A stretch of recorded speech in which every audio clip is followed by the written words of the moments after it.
Absolutely incredible. Oh, I've been missing the quality League of Legends. The meme, it feels so good. Hi, my name is Sebastian. This is Vision Denial in the Road to MSI, where I watch every playoff series in order as they're released. Yes, including that one, and including this incredible first series from Korea. We got HunwahLife Esports versus Nongshim Red Force, and holy crap, was that ever good? Like, chef kiss. Context. Uh, the heavy favorites were HunwahLife. Uh, that being said, this was incredibly close as a series. I've I've got mostly positives to say, and honestly, all of the other teams that we've talked about pale in comparison. Most of them would probably lose to these two, at least as far as like from what I've seen this one series. Because like the I see almost consistently perfect vision across the board, and this is just the third and sixth place team.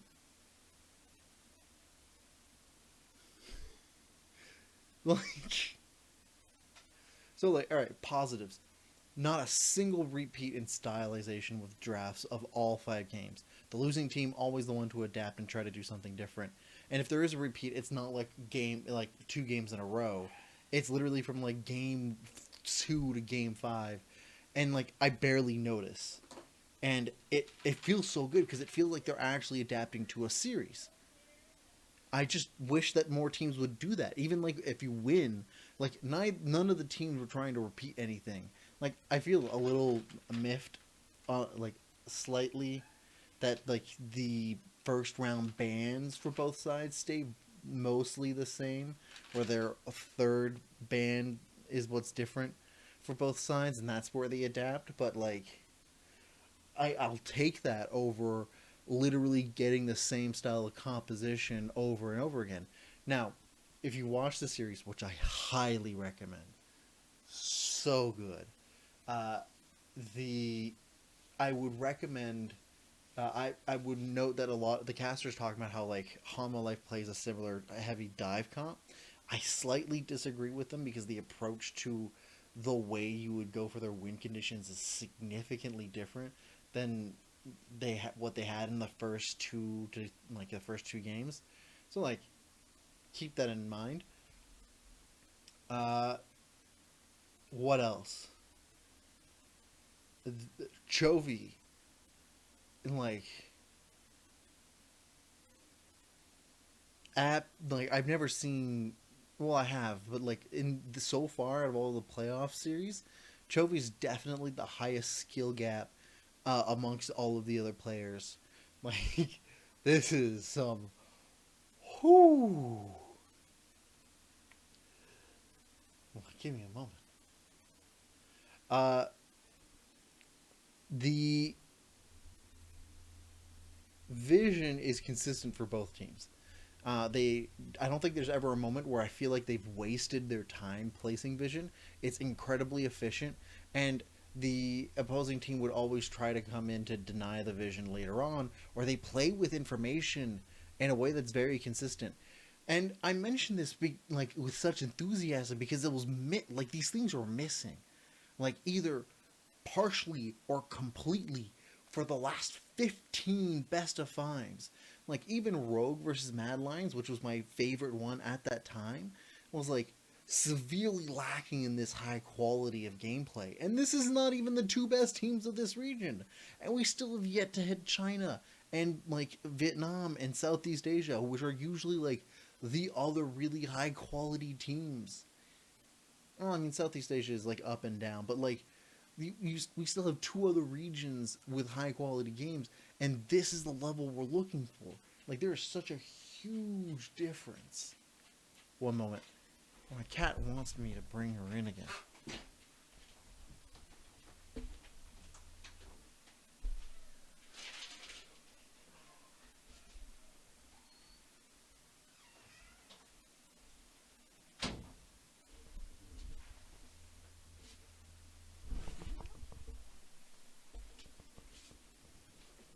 Say hi.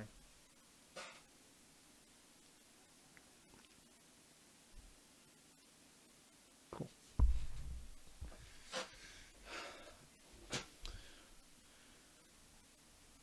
Right.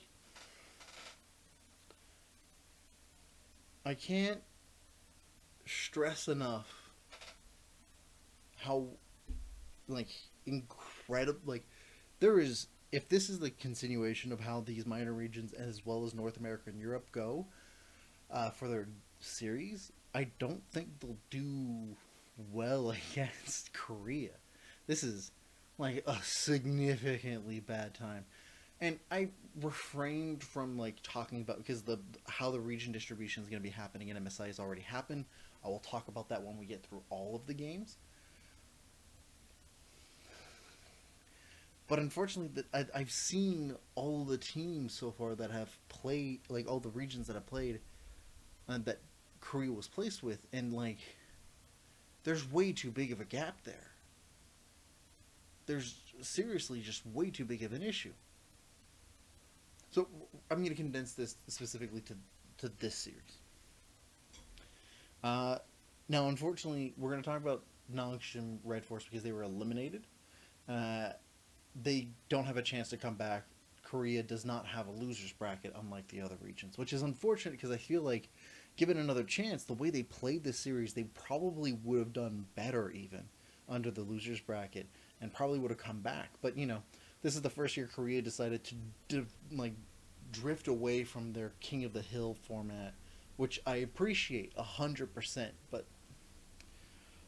they've already taken so long to make that change, so we're just gonna take the change when we get it. Uh, this is immaculate macro, like map play and wave manipulation from Nongshim. Uh, they have what I would consider a strong sense of how to apply pressure in different places, even if they are behind.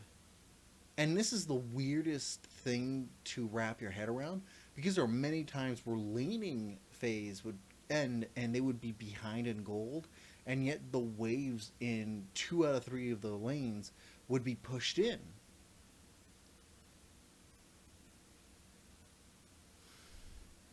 And you look at it like, and they would end up being able to gain access to a lot of the neutral objectives for whatever they needed next.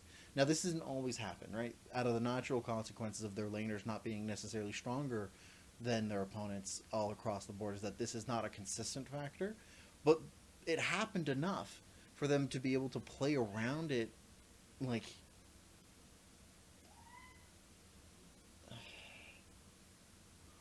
I was in like really surprised from it. Uh, the early game from them is really strong. Uh, they have some very efficient team fights that come out of it, especially when they've been engaged on.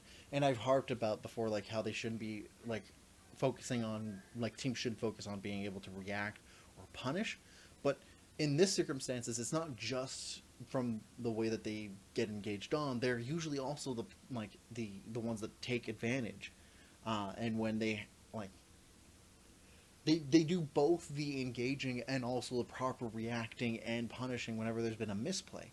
And honestly, it came down to two things at the end of the day. It came down to the fact that their two strongest carries in this team, uh, um, Duckdown and Rich, were not as efficient at carrying games than Chovy alone was. And that's really unfortunate. Like, incredibly so. Uh, Things that I would hope to see them improve between now and then, because apparently this is like way above and beyond what they did for the rest of the like their regular season. I haven't been able to keep up with Korea's regular season as well as I hoped, but you know, I only devote this much amount of time to League when it comes to the playoff season. But this is incredible. If they can keep this up during the regular season of like summer and to their playoffs in summer as well, the things that I would like to see improved upon is more consistent decision making around neutral objectives. Sometimes they do some weird engages that don't end super well. Or I would also like to see Rich improve his champion pool, because being limited to playing two champions of which only one of them gets consistent results is not good long term. It really hinders your abilities to do pick and bans, and it really hinders your abilities to play in the map on a large scale. Rich, you were playing against Morgan, who was not doing much better than you across the board, but Morgan had a larger champion pool, which means that they were allowed to do a lot more stuff pick ban wise, as well as being able to play around the map with more like, tools. Um, I would also ask for Bay to also improve, but I want Bay to improve in late game. Like, it doesn't matter that your laning phase was not as strong. You're up against Chovy. No one's going to blame you against that. That's just comes with the package. But you look very indecisive in the late game team fights, and it feels like unless your teammates in Duckdom and Rich were ahead or in like dictating the pace, you were not as efficient with it. You had one game that was notable, and I believe that game was game 4. I'm just going to double check. Yes, game 4, where you picked up the Renekton, which is unfortunate because it looked like HunwahLife really solidly nailed you guys in terms of like your pick ban weakness. Even though you won that game, you did really well with the weaknesses that you were given. This was the only game that I saw you do something like efficient. So I guess it's more like, and the casters mentioned it. It seems like you need more practice with like control mages, because control mages will almost always be a backup option in the meta, even if they were not the main meta choice. So that seems like another thing that needs to be practiced on. But that's like two glaring weaknesses amongst the fact that the rest of the team is efficient in vision, neutral setups, securing it, wave manipulation, and macro decisions. Like, this is an incredibly efficient team. On the other hand, on HunwahLife, they have Chovy. It's like, I don't know, let's date myself a little bit. Really old Avengers meme. Talk about, like, if Nongshim is, like, Loki with, like, the army and all of the stuff, and then you get to the other side and HunwahLife is, like, the way of a Chovy. I cannot state how much these games were really determined on whether or not Chovy was ahead or not. The only time that was not the case was game 5, where Chovy took a backseat and played a control mage that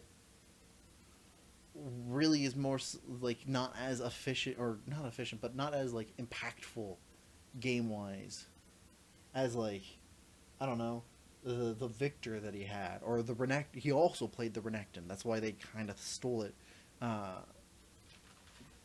Or like he played. Let's see here. He played Silas. He played a variety of things in all 5 games. He played Victor twice. He played Silas. He played Renekton. And played Oriana. So out of 5 games, he played 4 champions, all of which had like mostly the same amount of success in terms of like the pressure you had to put in, where Nongshim literally made it a priority to go for him. And that left with Deft, who is, again, this is the same thing. This team, very efficient with vision, mostly in denial. Like, they're very good at denying vision and playing with information and forcing the teams, or forcing at least Nongshim to, like, guess or approach them with a disadvantaged position. Also good at neutral setups. I think like slightly better. They were more consistent at neutral setups, especially when like no teams were contesting and they were able to just grab it for free and they were doing it efficiently. They were much. I think they were cleaner in the Baron closes, uh, and I think just cleaner in closes in general. I mean, they were very safe in the fifth game, and that's to be given. Like they were expected to 3-0 Nongshim, and they were in the game five. They subbed in Arthur in the jungle position and took out Johan, who literally played for 4 games. So like that tells you a lot that like they were being more cautious in the last game, but that doesn't stop the fact that like this team edged out on all of the requirements. I think they were even better at pick ban than Nongshim. I think Nongshim was serviceable in pick ban, and I'm excited by the fact that they were serviceable. Oh God, why like? But aside from that, HunwahLife had like the most fun I've seen out of pick ban. Even if the game 5 pick ban they put in was boring and textbook, it still was different than the first 4 games they had that were exciting, but still okay. I mean, like, it's a little awkward. They do pick compositions that are a little awkward to approach, but they're fun. They are different. They make you like think on your toes. Uh, I think that if you're gonna use Arthur more often, Arthur, please be. I mean, you're good. I think you're serviceable. I think I had a lot better impression of Johan, but I guess the coaching staff deemed it was better off for Arthur to come in. And you know what, you won, so I can't really fault the coaching staff for that. Um, but I think that would mean that you'd. I mean, I don't have much to say about Arthur. He had a weird flub up with the Herald at some point, but like, I don't know if that's his fault or more like just the way the team was playing around neutrals of that game. It was just weird. And this video is getting a little long, but if I was to see anything from HunwahLife to change, I guess is have Deft play things that scale better or that are like more akin to enabling his ability to assist in the team. He was the biggest non-factor in all 5 games. Even the game they were ahead and he blew up Peanut at like, where was it? Can you play? Yeah, 31 minutes and 15 seconds. And like Peanut was blown up. I didn't feel like it did anything compared to the rest of the team just putting in more impact. So I don't know. Something's up with Deft. I know as him as a player, he hasn't been like the most successful, like results wise for years, which is unfortunate because he's a very like decorated player. I hope that either he like the champions that he picks up during these games are just he gets more efficient with them, or at some point you give him a pick or compositions that enable him to be more efficient. Like something has to happen where you're not consistently dependent on Chovy or for success. That being said, Vista also your gauge is awesome. You also do some weird stuff where you get caught out, but like it's not enough for me to be concerned, but like beautiful engages. I don't know what more because I know that they're either facing, and I haven't checked because like I'm behind and I'm trying to avoid spoilers as much as possible to like avoid bias, like putting any bias into these kinds of analysis and reviews. But I gotta say this is they're either facing HunwahLife, HunwahLife is either facing um, Damwon Gaming Kia, or they're facing Genji, both of which are decorated World Championship teams. And this is the first time that I've seen HunwahLife make it to a playoffs in Korea. So, like, I'm hoping that their dependence on Chovy does not hinder them long term, because I know that pick ban wise and during those drafting phases, that can really mess you up for a lot of the types of strategies that you try to uphold. Uh, and so I hope that they diversify their approaches to the in-game play on top of their drafting, because otherwise you might have a hard time just approaching these against the higher seeded teams. So we'll see. Let me get you guys. Let me know what you think about. This is a much longer video compared to the other ones because there's a lot more to talk about. Sorry, Australia, you're not Korea. The next one we're going to be talking about is another Korean series of DRX versus T1, which is always a fun matchup to watch. Always. I've got a weird knot in my stomach somehow, like T1 lost. And I'm hoping it's not because, like, they did. We'll see. I have no idea yet. But I'll be taking a small break. I may be able to catch it for tomorrow. We'll see. Like and subscribe if you enjoyed the video. I'll see you in the next one.